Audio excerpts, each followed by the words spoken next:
ব্যবসায়ী নাসির উদ্দিন মাহমুদের দায়ের করা মারধর ও হত্যার হুমকির মামলায় চিত্রনায়িকা পরীমণি ও তার কস্টিউম ডিজাইনার জুনায়েদ বোগদাদির বিরুদ্ধে অভিযোগ গঠন করেছে ঢাকার চিফ জুডিশিয়াল ম্যাজিস্ট্রেট আদালত।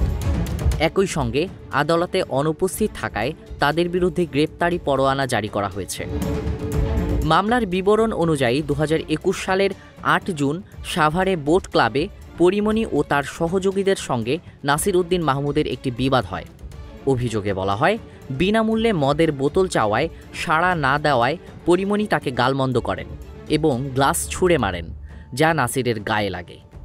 তদন্তে অভিযোগের সত্যতা প্রমাণিত হয়েছে। অন্যদিকে পরীমণি একই ঘটনার প্রেক্ষিতে নাসির সহ 6 জনের বিরুদ্ধে ধর্ষণ, হত্যা চেষ্টার মামলা করেছিলেন, যা বর্তমানে সাক্ষ্য গ্রহণ পর্যায়ে রয়েছে। পাশাপাশি মাদকদ্রব্য নিয়ন্ত্রণ আইনে পরীমণির বিরুদ্ধে একটি মামলার বিচারও চলছে।